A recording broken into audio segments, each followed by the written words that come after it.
नमस्कार दोस्तों, मेरा नाम है शशिकांत पंडित और आप देख रहे हैं मूनस्टोन क्लासेस। तो आपका स्वागत है क्लास 10th की साइंस के chapter number 8 that is how do organism reproduce. Third part में मैंने इस वीडियो को कंप्लीटली डिटेल में समझाया था, सब कुछ डिस्कस कर चुके थे।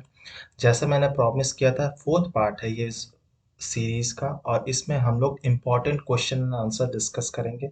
हर टाइप ऑफ क्वेश्चंस, कुछ डायग्राम्स जो कि बहुत इंपॉर्टेंट होंगे वो सब मैं बता दूंगा। तो इस वीडियो को अंत तक ज़रूर देखिएगा और अगर वीडियो पसंद आए तो लाइक ज़रूर कीजिएगा, शेयर ज़रूर कीजिए अपने दोस्तों के साथ एंड सब्सक्राइब अभी तक नहीं किए तो सब्सक्राइब ज़रूर कर लीजिए। तो चलिए शुरू करते हैं। और इससे पहले कि अगर 3 पार्ट्स नहीं देखे हैं तो उनका जो लिंक है आपको डिस्क्रिप्शन बॉक्स साथ ही साथ पिन कमेंट में भी मिल जाएगा। तो सबसे पहला क्वेश्चन देख लेते हैं किस टाइप का क्वेश्चंस आते हैं। तो मेनली इस चैप्टर से छोटे क्वेश्चंस भी आ सकते हैं 1 मार्क्स 2 मार्क्स के, या लेंदी क्वेश्चंस भी 4-5 मार्क्स के, या केस स्टडी बेस भी आ सकते हैं। ठीक है, तो सबसे पहला क्वेश्चन देख लेते हैं किस टाइप का है। तो जैसे कि newly form DNA copies may not be identical at times, give one reason. ठीक है, तो 1 मार्क्स में इस तरह से आ सकता है रीजनिंग क्वेश्चन में कि जो नए फॉर्म डीएनए होते हैं, ठीक है, जो पेरेंट्स से जो नए डीएनए कॉपीज बनते हैं वो आइडेंटिकल नहीं होते। क्यों नहीं होते हैं जनरली? तो क्या रीजन है? तो when cell reproduce DNA replications occurs which result in the formation of two similar copies of DNA, है ना। तो सबसे पहला प्रोसेस जो मैंने बताया था सेंट्रल डॉगमा ऑफ बायोलॉजी में कि सबसे पहला होता है रेप्लिकेशन। रेप्लिकेशन होता है, फिर ट्रांसक्रिप्शन होता है, देन ट्रांसलेशन होता है इनटू प्रोटीन्स। ये पहले प्रोसेस बताया था। तो सबसे पहला स्टेप में डीएनए कॉपीज बनाता है, ठीक है, डबल करता है अपना कॉपीज को। फिर जो इन कॉपिंग होता है डीएनए का, जो कॉपिंग प्रोसेस है, डीएनए रेप्लिकेशन प्रोसेस है, वो बहुत ज़्यादा एक्यूरेट नहीं होता, कुछ कुछ एरर्स होते रहते हैं। तो इस एरर्स के कारण, जिसको हम लोग बायोलॉजी में म्यूटेशंस कहते हैं, तो उसके कारण जो है आइडेंटिकल कॉपीज नहीं बनते हैं, उसमें वेरिएशंस आ जाती हैं। ठीक है, as the result the DNA copies produced are similar to each other but sometimes may not be identical. ठीक है, तो ये सिमिलर तो है, ऑलमोस्ट 99% सिमिलर ही है, लेकिन आइडेंटिकल नहीं है। लेकिन जो असेक्सुअल मोड ऑफ रिप्रोडक्शन से होती है मेनली, उसमें आइडेंटिकल कॉपीज बनते हैं, लेकिन सेक्सुअल रिप्रोडक्शन में ऐसा सच कुछ भी नहीं बनता। ठीक है, तो ये मैंने डिस्कस तो किया ही था। तो इस टाइप ऑफ क्वेश्चंस आ सकते हैं। ठीक है, फिर सेकंड क्वेश्चन देख रहे हैं तो बहुत ही इजी क्वेश्चन है और सबको लगता है कि ये तो बहुत आसान है, इस क्या ही ये आना है। तो व्हाट इज डीएनए? डीएनए होता क्या है?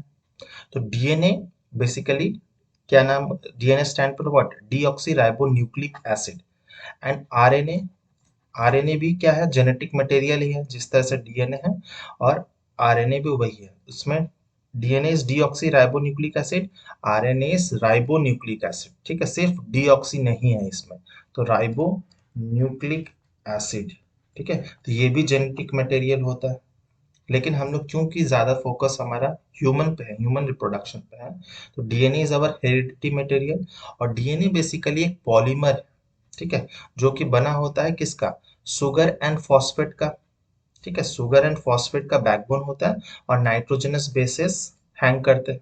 ठीक है, तो ये आप लोग डिटेल में पढ़ेंगे जब Chargaff's rules, Watson and Crick, double helix model, वो सब हायर क्लासेस में पढ़ेंगे तो आपको क्लियर हो जाएगा। बस आपको क्लास 10th के लिए बोर्ड्स एग्जाम के लिए बस ये जानना जरूरी है कि डीएनए स्टैंड फॉर डीऑक्सोराइबोन्यूक्लिक एसिड, और अगर आरएनए भी आता है तो यही लिखेंगे कि RNA stand for ribonucleic acids. तो basically there are polymers which are made up of large number of nucleotide units. ठीक है, तो यही न्यूक्लियोटाइड यूनिट्स है, sugar phosphate, sugar phosphate and nitrogenous bases. ठीक है, ये तीनों को मिलाकर न्यूक्लियोटाइड यूनिट्स बनते हैं। ठीक है, it carries genetic information from generation to generation. ठीक है, तो पेरेंट्स से ऑफस्प्रिंग में फिर ऐसे कंटिन्यूअस होते जाते हैं। तो ये डीएनए का बहुत आसान सा क्वेश्चन है, लेकिन आपको अच्छे से लिखना होगा। ठीक है, तो ये हो गया। क्वेश्चन नंबर थर्ड पे चलते हैं कि reproduction is one of the most important characteristics of living beings, give 3 reasons in support of the statement. ठीक है, तो रिप्रोडक्शन तो बहुत इंपॉर्टेंट है, इंपॉर्टेंट कैरेक्टरिस्टिक है हर लिविंग ऑर्गेनिजम्स के लिए। तो क्या रीजंस है? 3 रीजंस है for its statement. तो reproduction is one of the most important characteristics of living beings because सबसे पहले आता है it is essential for existence and continuity of the species. ठीक है, तो अगर कोई इंसान या कोई भी ऑर्गेनिज्म रिप्रोड्यूस नहीं करेगा मतलब उसका जो पॉपुलेशन है वो बढ़ेगा नहीं, वो वहीं पर आके एंड हो जाएगा। तो रिप्रोडक्शन से क्या होता है, कंटिन्यूटी ऑफ स्पीसीज होता है, जनरेशन टू जनरेशन फॉर्म होते रहता है। ठीक है, it second is reason is that it also pass genetic information to the next generation. ठीक है, तो पेरेंट्स से ऑफस्प्रिंग में जेनेटिक इंफॉर्मेशन जाता है in the form of DNA या आरएनए। थर्ड क्या है हमारा, it bring variation in next generation which is the basis of evolution. ठीक है, तो जो नेक्स्ट चैप्टर है हेरिडिटी एंड इवोल्यूशन में, आप इसके बारे में मैं डिटेल में बताऊंगा कि वेरिएशंस कैसे आते हैं, जिसको हम लोग पढ़ते हैं स्पेशिएशन। ठीक है, तो वेरिएशंस आना भी बहुत जरूरी है। ठीक है, तो ये भी इस टाइप ऑफ क्वेश्चंस भी आ सकते हैं, तो 3 मार्क्स के ये क्वेश्चंस हो सकते हैं। ठीक है, क्वेश्चन नंबर 4 पे चलते हैं कि what is DNA copying, state its importance. ठीक है, तो ये भी कितने मार्क्स के होंगे, तो 2 मार्क्स के, एटलीस्ट 2 या 3 मार्क्स के भी ऐसे आ सकते हैं। डीएनए कॉपीइंग या डीएनए रेप्लिकेशन सेम थिंग है। DNA copying is the production of similar copies of DNA present in a cell using various chemical reactions. ठीक है, तो जब सेल डिवाइड करता है, सेल डिवीजन, जब ये भी आप लोग क्लास 11 में ही पढ़ेंगे, तो जब सेल डिवीजन होती है तब जाके डीएनए का रेप्लिकेशन या कॉपीज बनाते हैं। ठीक है, तो अगर आपके पास मान लेते हैं कि अब 46 है या 23, तो ये डबल कर लेता है डीएनए को। जब रेप्लिकेशन होता है तो उसमें जस्ट नंबर जो है वो n से 2n हो जाता है। ठीक है, फिर सेल डिविजन होगा, मियोटिक माइटोटिक डिवीजन, ये अगेन 2n जो है जब गैमेट्स बनाएंगे तो 2n n में कन्वर्ट हो जाएगा। ठीक है, तो ये सेल डिवीजन है, थोड़ा कॉम्प्लेक्स चीज है। अभी बस ये जान लीजिए कि DNA replication identical similar copies बनाना है डीएनए का। इंपॉर्टेंस क्या है, तो DNA copying is essential for reproduction. ठीक है, तो रिप्रोडक्शन के लिए और स्पेशली सेक्सुअल रिप्रोडक्शन के लिए बहुत इंपॉर्टेंट है, through which the organism pass on their body features to their offspring. Moreover minor alternations, जिसको हम लोग बायोलॉजी में म्यूटेशंस कहते हैं, during this process of DNA copying result in the production of variation. Such variations are useful for the survival of species for over time. ठीक है, तो variations बहुत ज़्यादा इंपॉर्टेंट है सर्वाइवल के लिए, क्योंकि हमारा क्लाइमेट चेंज हो रहा है, एनवायरनमेंट चेंज हो रही है, उसीलिए हमें एनवायरनमेंट के अकॉर्डिंगली अडेप्ट होना पड़ेगा, चेंजेस आने ज़रूरी है, नहीं तो हम लोग धीरे धीरे एक्सटिंक्ट होने लगेंगे। ऐसे बहुत सारे क्रिएचर्स जो एनवायरनमेंट के साथ कोप अप नहीं कर सके वो एक्सटिंक्ट हो गए, जिसको हम लोग पढ़ते हैं survival of the fittest, Darwin's की प्रिंसिपल्स। ठीक है, नेक्स्ट चैप्टर में मैं डिटेल में समझाऊंगा। फिर क्वेश्चन 5 में आते हैं, name the causative agent of disease kala-azar and its mode of sexual reproduction. तो हाँ, इस तरह से भी आ सकते हैं कि कॉजेटिव एजेंट क्या है डिजीज कालाजार के लिए, तो कालाजार बेसिकली एक टाइप ऑफ फीवर ही होता है, और ये कॉजेटिव एजेंट जो है उसका नाम है लेशमेनिया। ठीक है, लेशमेनिया डोनोवनी, मेनली डोनोवनी जो है ये कालाजार कॉज करता है, और इसका कैरियर जो है वो एक सैंड फ्लाई होता है। ठीक है, तो सैंड फ्लाई जो कैरियर है, लेकिन कॉजेटिव एजेंट क्या है, लेशमेनियस डोनोवनी, इस टाइप का कुछ ये दिखता है। तो and mode of asexual reproduction, तो सबसे पहले तो इसका जो मोड ऑफ रिप्रोडक्शन है वो एसेक्सुअल टाइप है, और किससे होता है, तो बाइनरी फिशन से होता है। ठीक है, इस फोटो में देख सकते हैं बाइनरी फिशन इज लेशमेनियस। तो इस तरह से बाइनरी फिशन जो है आप एमोइबा में भी देखे होंगे, और साथ ही साथ लेशमेनियासिस पैरामीशियंस में भी होते हैं। लेकिन एमोइबा और लेशमेनियस में डिफरेंस ये है कि एमोइबा जो है वो इरेगुलर शेप का होता है, तो किधर से भी उसका फिशन हो जाएगा, किधर से भी वो डिवाइड हो जाएगा। लेकिन लेशमेनियस में क्या होगा, एक प्रॉपर ओरिएंटेशन में ही वो डिवाइड करेगा। ठीक है, तो ये डिफरेंस हो जाता है एमोइबा का जो बाइनरी फिशन है, और लेशमेनियासिस में जो बाइनरी फिशन है। ठीक है, तो ये इस टाइप ऑफ क्वेश्चंस भी आ सकते हैं। क्वेश्चन नंबर 6 देखते हैं, write two differences between binary fission and multiple fission. Most probably आने के चांसेस रहते हैं ऐसे क्वेश्चंस के, तो बहुत अच्छे से इसके बहुत इजी क्वेश्चन है, लेकिन लिखना बहुत इंपॉर्टेंट है। और साथ ही साथ में अगर डायग्राम पॉसिबल हो, छोटी से रफ डायग्राम, तो आप बना सकते हैं। जैसे अमोइबा का आप बना सकते हैं रेगुलर सा बनाकर, वो दिखा सकते हैं कि सेल किस तरह से डिवाइड होता है। और मल्टीपल फिशंस में जैसे कि प्लाज्मोडियम जो कि मलेरिया कॉज करता है, ठीक है। तो बाइनरी फिशन क्या होता है, एक से क्या हो जाएगा, वो दो में डिवाइड हो जाएगा, है ना। The parent organism splits to form two new organisms, ठीक है, दो न्यू ऑर्गेनिजम्स में बन जाएंगे, जैसे कि एमोइबा पैरामीशियम में होता है, ठीक है। मल्टीपल फिशन में क्या होता है, the parent organism splits to form many new organisms at the same time, ठीक है। तो इसमें मल्टीपल डिविजन्स होते हैं, एक सेल जो है मल्टीपल डिवाइड करता है, सेम टाइम पे करता है और बहुत सारे सेल्स बन जाते हैं, जैसे कि प्लाज्मोडियम। इसीलिए ये बहुत ज़्यादा, इस प्लाज्मोडियम जो है वो बहुत ज़्यादा मतलब डेडली होता है, मलेरिया जैसे बीमारियां होती हैं, ठीक है। फिर नेक्स्ट जो देख लेते हैं, नेक्स्ट पॉइंट क्या है, the nucleus of the parent body divides only once to produce two nuclear, ठीक है। तो न्यूक्लियस जो है, सबसे पहले न्यूक्लियस डिवाइड होगा, साइटोप्लाज्म अलग अलग होंगे, तो उसमें एक ही बार होता है जो बाइनरी फिशन है। लेकिन मल्टीपल फिशन में क्या होता है, the nucleus of the parent body divides repeatedly to produce many nuclear, ठीक है। तो एग्जाम्पल डायग्राम अगर पॉसिबल होगा, रफ डायग्राम आप बना देंगे तो वेरी अच्छा होगा, ठीक है। अगर 2 मार्क्स का है तो आप 2 मार्क्स में ऐसे लिख सकते हैं, या फिर अगर 3 मार्क्स का अगर आ जाता है डिफरेंस, तो आपको डायग्राम बनाना ही पड़ेगा, ठीक है। क्वेश्चन नंबर 7 देखते हैं कि what is vegetative propagation, state two advantages and disadvantages of the method. तो ये लॉन्ग क्वेश्चंस में आ सकते हैं।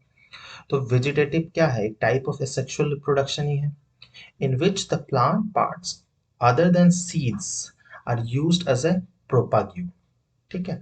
तो अदर देन सीड्स मेनली क्या होता है, सीड्स जर्मिनेट करके प्लांट में कन्वर्ट होते हैं, लेकिन वेजिटेटिव प्रोपागेशन में क्या होता है कि सीड्स के अलावा कुछ भी, जैसे कि स्टेम हो गया, रूट हो गया, लीफ हो गया, या फिर लीफ कटिंग्स, बर्ड्स हो गए, इन सब से क्या होगा, नए प्लांट में वो ग्रो कर जाएंगे। तो वैसे पार्ट्स को प्रोपाग्यूल कहा जाता है। तो प्रोपाग्यूल क्या है, जैसे कि स्टेम हो गया, stem cutting, leaf cuttings, root cuttings या बड्स, इन सब से जो नए प्लांट में ग्रो हो सकते हैं उनको हम लोग वेजिटेटिव प्रोपगेशन कहते हैं।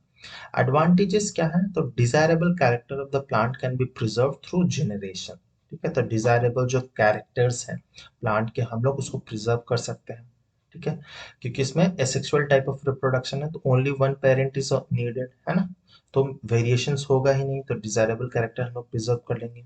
फिर seedless plant can be grown through this methods, ठीक है। तो आप देखते होंगे मार्केट में ऐसे बहुत सारे सीडलेस प्लांट मतलब फ्रूट्स वेजिटेबल्स आने लगे हैं, जैसे सीडलेस क्यूकम्बर, सीडलेस बनाना, ग्रेप्स ऐसे आते हैं, ठीक है। तो ये से ही प्रोड्यूस होते हैं।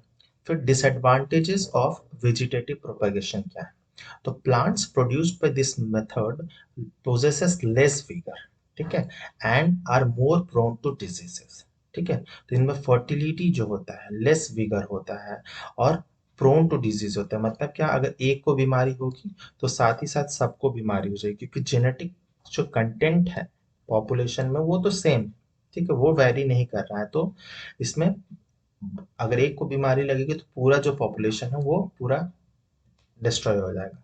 तो ये डिसएडवांटेज है। Second is plant produced by this method so no genetic variations, क्योंकि सेक्सुअल मोड ऑफ रिप्रोडक्शन है, नो वेरिएशन, नो स्पेशिएशन, ठीक है। तो ये डिसएडवांटेज है, ये भी वेरी इंपॉर्टेंट क्वेश्चन है, मार्क कर लीजिए इसको। नेक्स्ट क्वेश्चन पे मूव करेंगे, question number 7, what happens when. तो ये भी आता है, ऐसे क्वेश्चंस भी आते हैं, 1 1 मार्क्स के, 3 मार्क्स के ऐसे क्वेश्चंस आ सकते हैं, जैसे कि what happens when planaria gets cut into 2 pieces. बहुत आसान है। तो when planaria is cut into 2 pieces, then each piece grows into a complete organism, और दिस मेथड को कहते हैं रीजनरेशन, ठीक है। रीजनरेशन भी एक सेक्सुअल मोड ऑफ रिप्रोडक्शन है। तो दोनों ही पीसेस अलग अलग वो कंप्लीट एक ऑर्गेनिज्म में ग्रो हो जाएंगे, ठीक है। प्लेनेरिया रीजनरेशन, ठीक है। Second is B. A mature Spirogyra filament attains considerable length. तो क्या होगा, तो स्पायरोगैरा एक टाइप ऑफ एल्गी है, ग्रीन एल्गी है, ठीक है। तो जब वो मैच्योर स्पाइरोगैरा फिलामेंट की जो कंसिडरेबल लेंथ आ जाती है तो वो ब्रेक हो जाते हैं कुछ पीसेस में, कुछ फ्रैगमेंट्स में वो ब्रेक हो जाते हैं, ठीक है। और वो फ्रैगमेंट क्या है, उनके पास कैपेसिटी है कि एक नए इंडिविजुअल्स में बन सकते हैं, ठीक है। इसी प्रोसेस को मेनली फ्रैगमेंट्स में बन जाने को ही फ्रैगमेंटेशन कहते हैं। ये भी एक एसेक्सुअल मोड ऑफ रिप्रोडक्शन है। कुछ हद तक बहुत सिमिलर लगता है, रीजनरेशन और फ्रैगमेंटेशन में बहुत ज़्यादा डिफरेंसेस नहीं है। तो spirogyra is for fragmentation and planaria जो है वो रीजनरेशन से ग्रो करता है। फिर on maturation of sporangia burst, ठीक है। तो ये क्या होता है, तो on maturation sporangia burst, sporangia भी क्या है जिसमें स्पोर्स मेनली प्रेजेंट होते हैं। तो ये किस में होते हैं, तो ये मेनली फंजाइज में होते हैं। फंजाई जैसे कि ब्रेड मोल्ड, ठीक है, ब्रेड मोल्ड, या फिर राइजोपस, ठीक है, राइजोपस जिसको ब्लैक मोल्ड, ब्रेड मोल्ड कहा जाता है। तो when a sporangia burst large number of spores are released in the airs, ठीक है, बहुत सारे स्पोर्स जो है इस तरह से कुछ हाइफे प्रेजेंट होते हैं और इसमें ऐसे स्पोरेंजिया होता है, इसमें बहुत सारे ऐसे ऐसे स्पोर्स प्रेजेंट होते हैं, ठीक है। तो when the spores land on food or soil under favorable condition they germinate into new individuals, ठीक है। तो जब स्पोर्स लैंड करेंगे कहीं पे तो वो अगर उनको प्रॉपर कंडीशंस मिल जाएंगे तो एक नए इंडिविजुअल में ग्रो कर जाएंगे। ये भी एक असेक्सुअल मोड ऑफ रिप्रोडक्शन ही है, ठीक है। नेक्स्ट क्वेश्चन पे मूव करते हैं। क्वेश्चन नंबर 8 देख लेते हैं कि list two common signs of sexual maturation in boys and girls, ठीक है। तो सेक्सुअल मैचुरेशन मेनली प्यूबर्टी से रिलेटेड ये क्वेश्चन, ठीक है। तो डायरेक्ट प्यूबर्टी भी पूछा जा सकता है या फिर इस तरह से भी क्वेश्चन फॉर्म किया जा सकता है कि कॉमन साइंस क्या है, ठीक है। तो द कॉमन साइंस मेनली जो मेल बॉयज और गर्ल्स में होते हैं वो growth of pubic hair and extra hair in the armpits area में, फेशियल हेयर्स मेनली बॉयज में ग्रो होते हैं, लेकिन कॉमन साइंस पूछा गया है, दोनों में ही कॉमन क्या है, तो ग्रोथ ऑफ प्यूबिक हेयर और एक्स्ट्रा हेयर्स आर्मपिट्स में बॉडी हेयर ग्रो होने लगते हैं। फिर साथ ही साथ में second is development of oily skins and साथ ही साथ में पिंपल्स ग्रो होने लगते हैं। तो बॉयज एंड गर्ल्स में ये दोनों ही चीज जनरली कॉमन है, ठीक है। और बहुत सारे अनकॉमन चीजें हैं जो जैसे कि मेल्स में दाढ़ी आना, फीमेल्स में ब्रेस्ट का डेवलपमेंट होना, ये सब चीज़ें अनकॉमन है, लेकिन टू कॉमन्स क्या है, तो ये दोनों हो, ठीक है। तो इस तरह से भी क्वेश्चंस 2 मार्क्स के ऐसे क्वेश्चंस आ सकते हैं। नेक्स्ट क्वेश्चन 9 है, why is fertilization not possible without pollination, ठीक है। तो पॉलिनेशन बहुत ज़्यादा ज़रूरी है फर्टिलाइजेशन के लिए, ठीक है। तो क्यों आता है, मेनली हम लोग प्लांट्स के बारे में पूछ रहे हैं।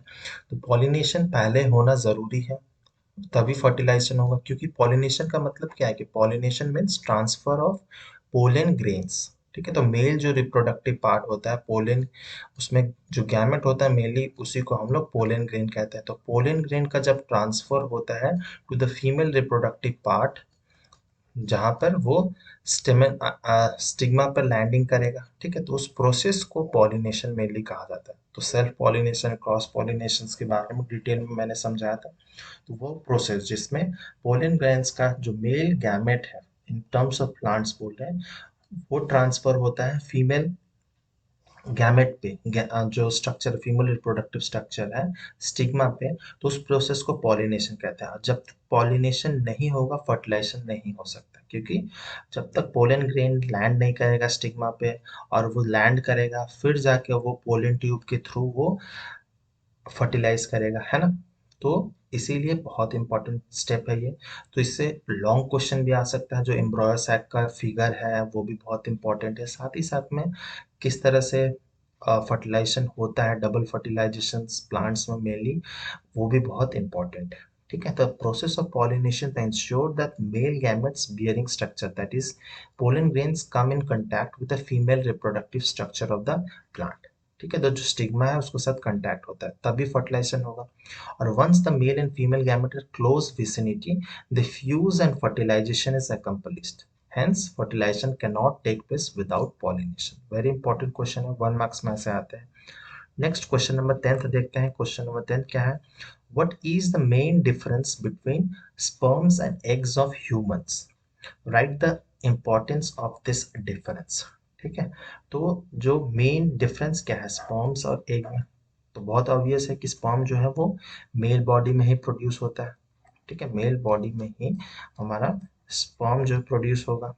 फीमेल बॉडी में एग प्रोड्यूस होता है। ठीक है, तो ये तो सबको पता ही है। मेन डिफरेंस क्या है, जो स्पर्म होता है उसका जो क्रोमोसोम होता है, ठीक है, स्पर्म का, तो पहला 22 क्रोमोसोम तो ऑटोसोम्स है, लेकिन जो सेक्स क्रोमोसोम है 23rd जो क्रोमोसोम है वो मेनली स्पर्म में क्या होता है, एक्स वाई होता है।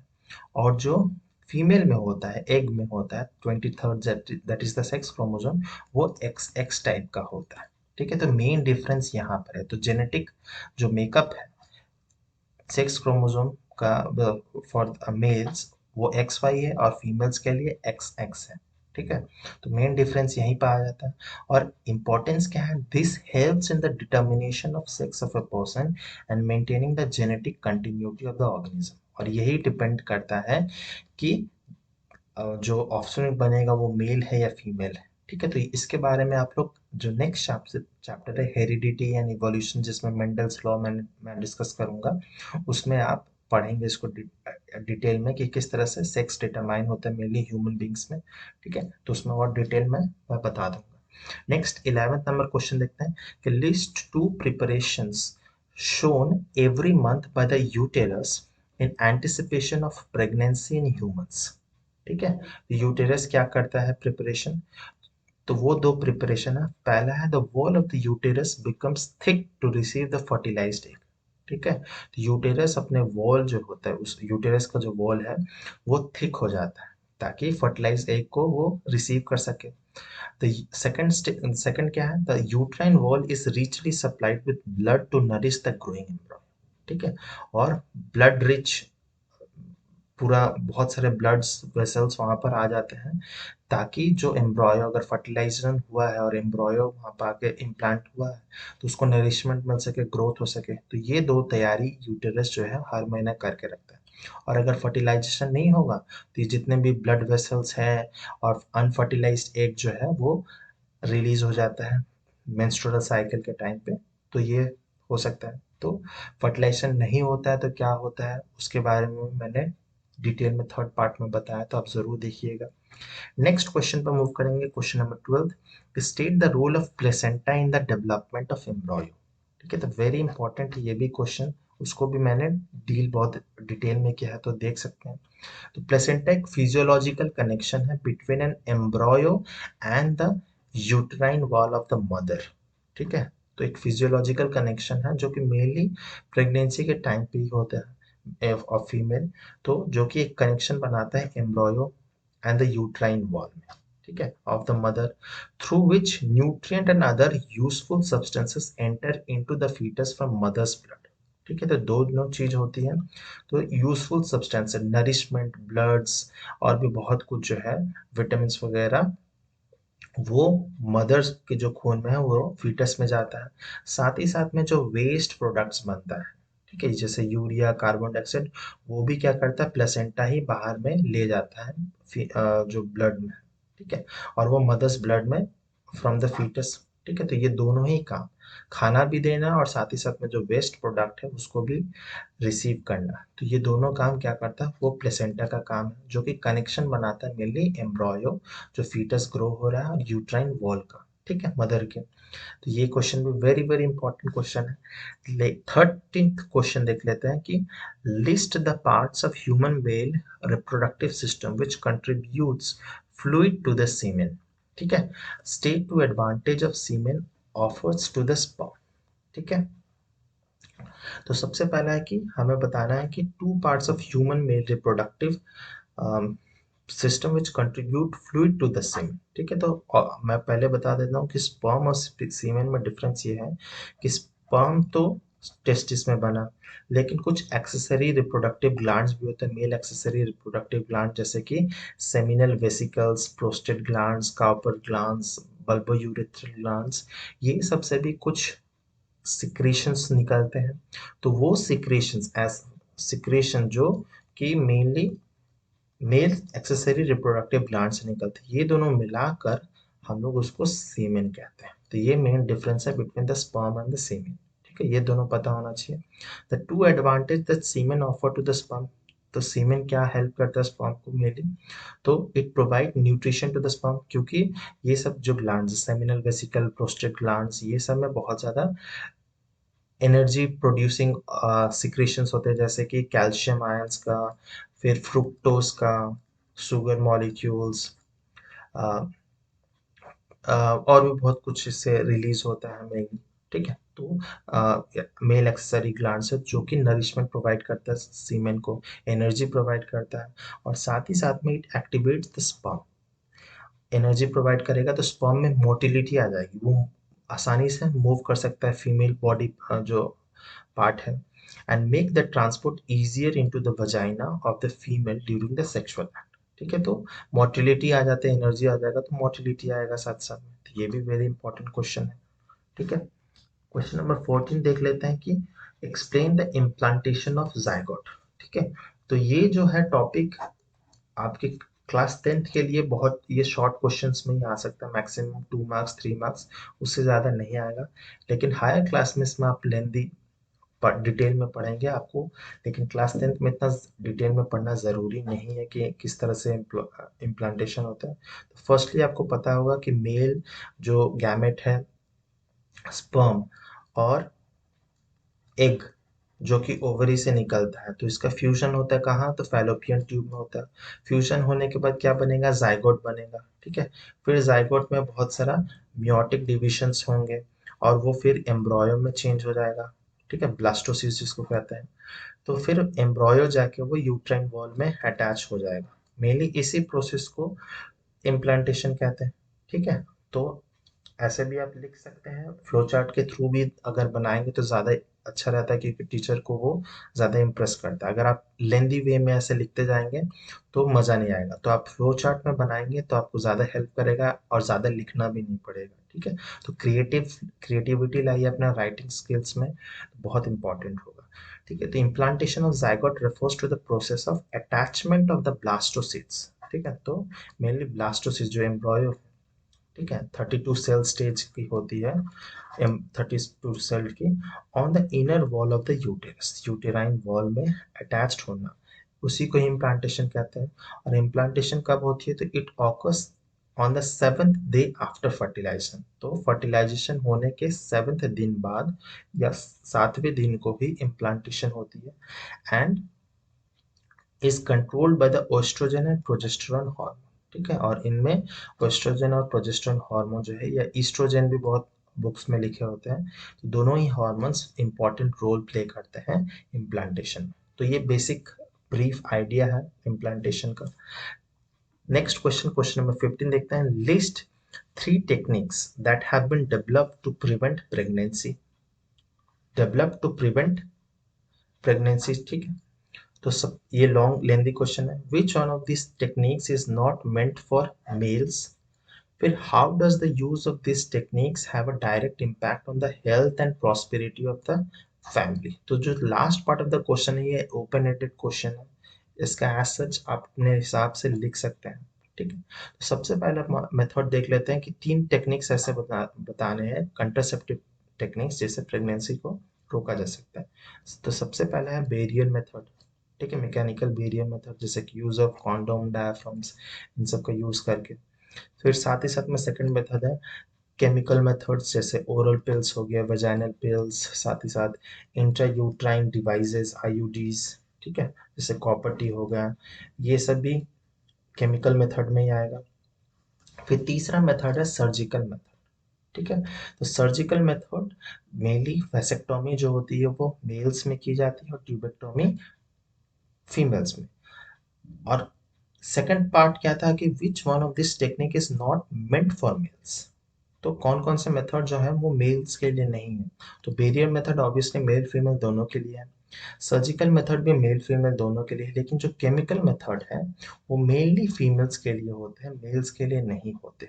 ठीक है, तो ओरल पिल्स लेना, वजाइनल पिल्स, वो मेनली फीमेल्स लेती हैं, लेकिन अभी भी बहुत सारे ऐसे रिसर्च हुए हैं जिसमें मेल्स भी अगर ले सकते हैं इंजेक्शंस की, अभी टेस्टिंग भी चल रही है, क्लिनिकल टेस्टिंग हो रही है, तो ऐसे मेथड्स आने वाले कुछ समय में डेवलप हो जाएंगे। लेकिन आपको बस ये लिखना है कि केमिकल मेथड जो है वो मेनली मेल्स के लिए नहीं होते हैं फिलहाल।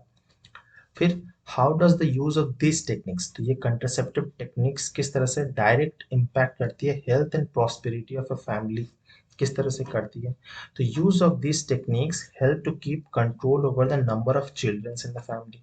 बहुत इंपॉर्टेंट है कि फैमिली जो जितनी छोटी रहेगी उतनी सही रहती है मेनली, तो नंबर ऑफ चिल्ड्रंस भी कम होंगे, विच directly effect the prosperity of the family. ठीक है, छोटी फैमिली में बहुत ज़्यादा दिक्कतें नहीं होंगी, क्योंकि बड़ी फैमिली को पालने के लिए पैसा भी लगेगा, बहुत कुछ लगता है।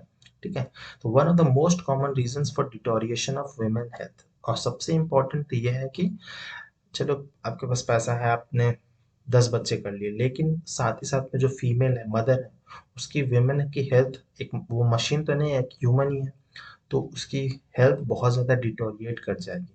तो वो भी सबसे बड़ा रीज़न तो ये है। Infrequent conception and childbearing. Controlled childbirth would directly affect women health and this will indirectly affect the prosperity of family and nation. ठीक है, तो अल्टीमेटली लॉस तो होगा ही, तो इसीलिए हमारे दो जैसे स्लोगन्स बहुत ज़्यादा ज़रूरी है। टू चाइल्ड पॉलिसी इंडिया में ऐसा एज सच तो नहीं है, लेकिन अब धीरे धीरे पॉपुलेशन जो है वो कंट्रोल हो रहा है, जो फर्टिलिटी रेट है वो भी कंट्रोल में आ रही है। नेक्स्ट क्वेश्चन देख लेते हैं, question number 16th, what are the sexually transmitted diseases, list two examples each of diseases caused due to bacterial infection and viral infection. Which device or devices may be used to prevent the spread of such diseases? ठीक है, तो the diseases which are spread by sexual contact with the infected person is called sexually transmitted disease. तो किसी को STD, कोई अगर person है जिसको ऑलरेडी एसटीडी हुआ हुआ है, ठीक है, एसटीडी है, और आप उससे, उस पर्सन से सेक्सुअल कंटैक्ट, फिजिकल कंटैक्ट बनाते हैं, तो आपको भी होगा ही। ठीक है, तो वैसे बीमारी को मेनली जो सेक्स से होती है और ट्रांसमिट भी उसी से होती है, तो उसको हम लोग सेक्सुअली ट्रांसमिटेड डिजीज कहते हैं। और एक होता है एसटीआईज, ठीक है, सेक्सुअली ट्रांसमिटेड इन्फेक्शंस। ठीक है, तो ये इन्फेक्शन है और ये डिजीजेस है। तो ये इन्फेक्शंस मेनली होते हैं, जैसे मेनली फीमेल्स में ज़्यादातर होती है एसटीआईज। ठीक है, तो एसटीडी और एसटीआईज में डिफरेंसेस है। ठीक है, दिस इज इन्फेक्शंस और ये डिजीज बन जाती है। एसटीआईज जो है वो ठीक की जा सकती है, लेकिन एसटीडीज जनरली बहुत सीवियर जो होते हैं वो आसानी से ठीक नहीं की जा सकती। जैसे कि बैक्टीरियल इन्फेक्शन से कौन से होते हैं, तो गोनेरा, साइफिलिस, ये दोनों होते हैं। वायरल इन्फेक्शन से जो एड्स है, जेनाइटल हर्ब्स, एचआईवी, ये सब होते हैं। ठीक है, STDs can be prevented by using mail and female condoms. हाँ, ठीक है, तो ये मेथड है जिससे हम लोग एसटीडीज को कम कर सकते हैं। साथ ही साथ में एसटीआईज जैसे प्रॉब्लम है, एसटीआईज मेनली पर्सनल हाइजीन नहीं रखने से होती है, लेकिन एसटीडीज जो है हम लोग इसको कंट्रोल में रख सकते हैं या कम हो सकते हैं। लेकिन ये जो मेथड है मेल एंड फीमेल कॉन्डम्स का, वो बहुत फुल प्रूफ नहीं है, 100% नहीं होता है, लेकिन बहुत हद तक ये कम कर देता है चांसेस। तो ऑब्वियसली सेक्स को हम लोग प्रमोट करना चाहिए, और ये वेरी इंपॉर्टेंट मेथड भी है जिससे हम लोग कंट्रोल कर सकते हैं। ठीक है, नेक्स्ट क्वेश्चन है question number 17, list 4 points of significance of reproductive health in a society. तो रिप्रोडक्टिव हेल्थ क्यों जरूरी है, फिर साथ ही साथ में name any two areas related to reproductive health which have improved over the past 50 years in our country। ठीक है, तो ये क्वेश्चंस बहुत डायरेक्ट आपके बुक में तो नहीं मिलेगा आंसर, लेकिन ये आपको पता होना चाहिए। आपको अगर सोसाइटी के बारे में अवेयरनेस है, क्या क्या हो रहा है, तो आप अच्छे से इस क्वेश्चंस को लिख सकते हैं, क्योंकि ये लेंदी है, ये लॉन्ग क्वेश्चन, लॉन्ग मार्क्स वाला क्वेश्चन है। ठीक है, तो वेरी इंपॉर्टेंट है इस टाइप ऑफ क्वेश्चंस के। मैं हर टाइप ऑफ क्वेश्चंस कैसे कैसे आ सकते हैं उनको डील करने की कोशिश कर रहा हूँ, क्योंकि एनसीईआरटी बुक में तो बहुत सारे क्वेश्चन दिए हैं, वो ऑब्वियसली आप लोग प्रैक्टिस करते ही होंगे, लेकिन कुछ हद तक अलग क्वेश्चंस भी करने ज़रूरी हैं, जिसको आपको आइडिया आ जाए कि बोर्ड्स में कैसे तैयारी करना है। ठीक है, तो पहला क्वेश्चन जो पार्ट है इसका देख लेते हैं कि जनरल अवेयरनेस रिक्वायर्ड, मतलब सिग्निफिकेंस क्या है रिप्रोडक्टिव हेल्थ का, हम लोग क्यों पढ़ रहे हैं, आप लोग क्यों पढ़ रहे हैं। तो ये इंपॉर्टेंट देख लीजिए। सबसे पहला है कि Maintenance of personal hygiene among youngsters and proper knowledge of their reproductive parts helps them adjust with the physical changes and cope with emotional disturbances. क्योंकि आप इस एज में ही क्या होता है, आपके एडोलेसेंट एज में ही ये सारे चेंजेस होते हैं, प्यूबर्टी मेनली इसी समय हिट करती है, तो आपकी बॉडीज में बहुत सारे चेंजेस आते हैं, आप लोग बहुत ज़्यादा इनसिक्योर हो जाते हैं। तो अगर आपको पता है क्या क्या होता है, अगर गलत कदम ना ले नहीं लेंगे आप, आपको सब कुछ पहले से ही अगर पता रहेगा, तो ये इसीलिए रिप्रोडक्टिव हेल्थ बहुत इंपॉर्टेंट है। साथ ही साथ में personal hygiene mainly genital areas का रखना बहुत ज़रूरी है। ठीक है, तो ये भी है। साथ ही साथ में reproductively healthy society must be free from the curse of child marriage. ठीक है, तो चाइल्ड मैरिज भी बहुत ज़्यादा होती थी पहले, लेकिन अब कम हो गई है, which begets many complication at the level of individual and society both. ठीक है, तो अर्ली मैरिज जो हो जाती है, बहुत सारे कॉम्प्लिकेशंस हो जाती हैं, तो वो सब चीज़ें भी हैं, सोसाइटी को बहुत नेगेटिव इम्पैक्ट देती है। फिर proper care of expecting mothers, monitoring their health after child birth and care for new born help in building a healthy society. तो इसलिए भी रिप्रोडक्टिव हेल्थ पढ़ना ज़रूरी है, कि जो प्रेग्नेंट मदर है उसको किस तरह से केयर किया जाए, जो बच्चा पैदा हो गया उसको कैसे केयर किया जाए, इसीलिए हम लोग को पढ़ना ज़रूरी है, आप लोग को पढ़ना ज़रूरी है। फिर married couples aware of the contraceptive methods led a better married life. ठीक है, तो अगर कंट्रासेप्टिव मेथड्स आप लोग कैसे पढ़ेंगे, जब तक आप रिप्रोडक्शन नहीं पढ़ेंगे तो कैसे हो पता चलेगा ये सब। As they are capable of avoiding unwanted pregnancies and have negligible chances of contracting sexually transmitted diseases. ठीक है, तो दोनों ही है, कंट्रासेप्टिव मेथड से दोनों ही फायदे हैं। देख तो नंबर ऑफ जो चिल्ड्रंस है वो कम हो जाते हैं, प्रेगनेंसी कंसेप्शन रेट कम हो जाती है, साथ ही साथ में जो सेक्सुअली ट्रांसमिटेड डिजीजेस है या इन्फेक्शन है वो भी कम हो जाते हैं। इन सब रीजंस के कारण, और भी बहुत सारे रीजंस हैं जिनके कारण हम लोग रिप्रोडक्टिव हेल्थ आप लोग पढ़ रहे हैं, और हायर क्लास में जैसे जैसे जाएंगे आप और भी डिटेल में समझेंगे इसके बारे में। ठीक है, तो second part of the question क्या था कि 50 इयर्स में क्या क्या चेंजेस हुए हैं। तो 50 इयर्स में बहुत चेंजेस तो हुए हैं ऑब्वियसली, लेकिन जो दिखाई देता है जैसे कि मोर्टेलिटी रेट है मदर और इन्फेंट का। ठीक है, मदर इन्फेंट का बहुत ज़्यादा कम हुआ है। ठीक है, लेकिन और भी बहुत इम्प्रूवमेंट करना ज़रूरी है। साथ साथ ही साथ में जो इन फर्टिलिटी रेट है वो भी बहुत कम हुआ है। तो पूरे इंडिया का जो है ऑलमोस्ट 2.1 फर्टिलिटी रेट है, मतलब हर महिला जो है वो 2 के आसपास वो बच्चा प्रोड्यूस करती है। ठीक है, लेकिन कुछ स्टेट ऐसे हैं जैसे बिहार, यूपी, वहाँ पर अभी भी फर्टिलिटी रेट 3 के आसपास है। ठीक है, तो birth control due to easily available contraceptive and reduced STDs cases, तो ये सारे डेवलपमेंट हुए हैं 50 इयर्स में, लेकिन और भी डेवलपमेंट होने बहुत ज़रूरी है। जैसे एमटीपीज के कुछ लॉज जो है, मेडिकल टर्मिनेशन प्रेगनेंसी, उन सबको भी अभी इम्प्रूवमेंट की ज़रूरत है। ठीक है, तो इन्फेंटिसाइड फीटिसाइड्स में डिक्रीज हुआ है, लेकिन सब में इम्प्रूवमेंट अभी बहुत करना ज़रूरी है। ठीक है, नेक्स्ट क्वेश्चन नंबर 18 देख लेते हैं। What is AIDS, which microbe is responsible for AIDS infection? List any 4 methods of spreading AIDS. Explain in brief one measure for prevention of AIDS. ठीक है, तो ये भी ऐसे क्वेश्चंस आते हैं। तो मेनली एड्स क्या है, तो AIDS is stand for what, acquired immunodeficiency syndrome. ठीक है, तो मेनली सिंड्रोम, सिंड्रोम मतलब ग्रुप ऑफ सिम्टम्स को मेनली ग्रुप ऑफ सिम्टम्स को ही हम लोग सिंड्रोम कहते हैं। बहुत सारे इसमें सिम्टम्स आ जाते हैं। Is an infectious viral disease, एक वायरल डिजीज है, वायरस के कारण होता है, विच वीकेंस द इम्यून सिस्टम, जो हम लोग की बॉडी को प्रोटेक्ट करके रखता है, इम्यून सिस्टम उसी को ही वीक कर देता है of human body and generally leads to death.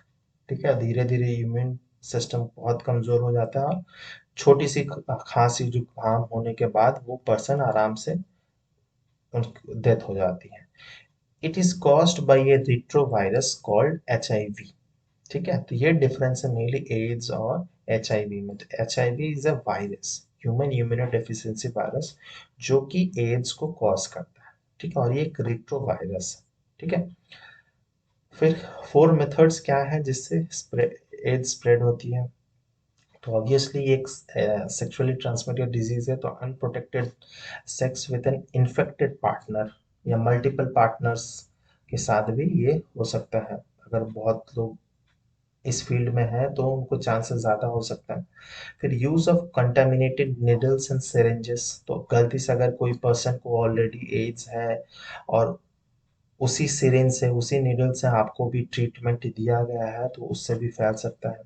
साथ ही साथ में जैसे कि use of contaminated razors for shavings, जैसे सैलून्स में, पब्लिक सैलून्स में मेनली ऐसे होने के चांसेस बहुत होते थे कि कंटामिनेटेड रेजर से भी ट्रांसफ्यूजन हो सकता है। तो जहाँ पर भी बॉडी फ्लूइड्स का मिक्सिंग हो, जैसे ब्लड्स का मेनली, वहाँ पर ये आराम आराम से फैल सकता है। लेकिन अगर आप मान लीजिए कि आप साथ में बैठकर खाना खा रहे हैं या बैठे हुए हैं, बातचीत कर रहे हैं, खाना खा रहे हैं, उससे कुछ एड्स नहीं फैल सकती। जैसे कोरोना फैल फैल सकता था, लेकिन ऐसा नहीं है, ये भी वायरल बीमारी है, लेकिन जब तक फ्लूइड का ट्रांसफ्यूजन ना हो इन्फेक्टेड पर्सन से तब तक ये नहीं फैलेगा।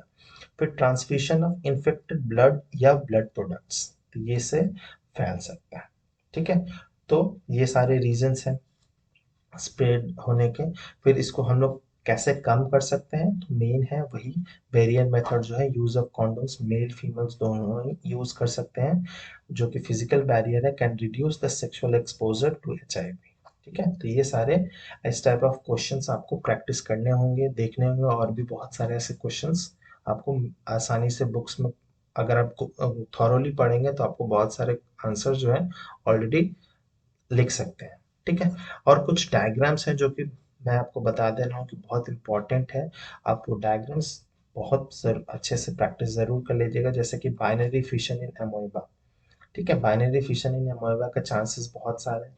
तो फ्लो चार्ट बनाने दिया जा सकता है 3-4 नंबर के, और आपको लिखना पड़ेगा कि किस तरह से मदर अमोइबा से स्यूडोपोडिया पुल्ड इन होता है, फिर न्यूक्लियस डिवाइड होता है, साइटोप्लाज्म डिवाइड होता है, फिर डॉटर अमोइबा बनता है। तो ये इंपॉर्टेंट डायग्राम है। नेक्स्ट डायग्राम कौन से इंपॉर्टेंट है, तो बर्डिंग इन हाइड्रा किस तरह से होता है, ये भी एक इम्पॉर्टेंट है। तीसरा डायग्राम जो इम्पोर्टेंट है वो कि longitudinal section, LS section of flower, कौन कौन से पार्ट्स है, लेबलिंग के लिए आ सकता है, क्या डायग्राम ना बनाने दे तो लेबलिंग के लिए तो आ ही सकता है।